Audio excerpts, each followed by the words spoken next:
Hey everyone, did you know that just by wearing this QTWave device, you can have relief from pain in your fingers and your hands? We're talking relief from carpal tunnel pain, from arthritis, crippling stiffness, also being able to feel again with your fingertips, perhaps caused by neuropathy. Let's see what the members have to say about it. Carpal tunnel surgery done on my left hand. I had it done on my right hand about 5 years ago. And I was still waking up before QHS and before the QTWave.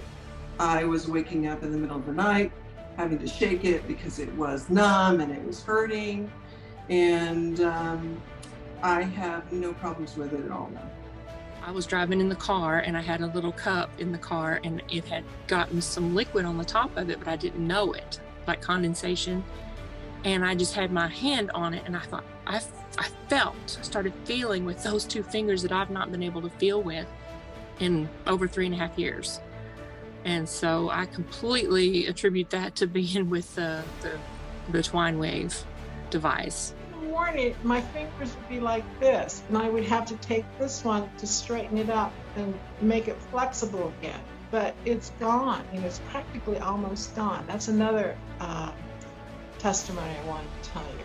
I'm very flexible. I couldn't do this, and it would hurt because it was pretty swollen here, but the swelling has gone down, and now I don't have any problems with it. Arthritis in my hands. Been working all my life with tedious work with the jewelry, smithing and stuff, and also doing I do a lot of weaving with foils and things like that. So my fingers were locked up or locking up sometimes, and that's not happening anymore. So I feel blessed for that. So can you believe that just by wearing this QTWave device, they experienced all of that relief? Isn't it time that you join us?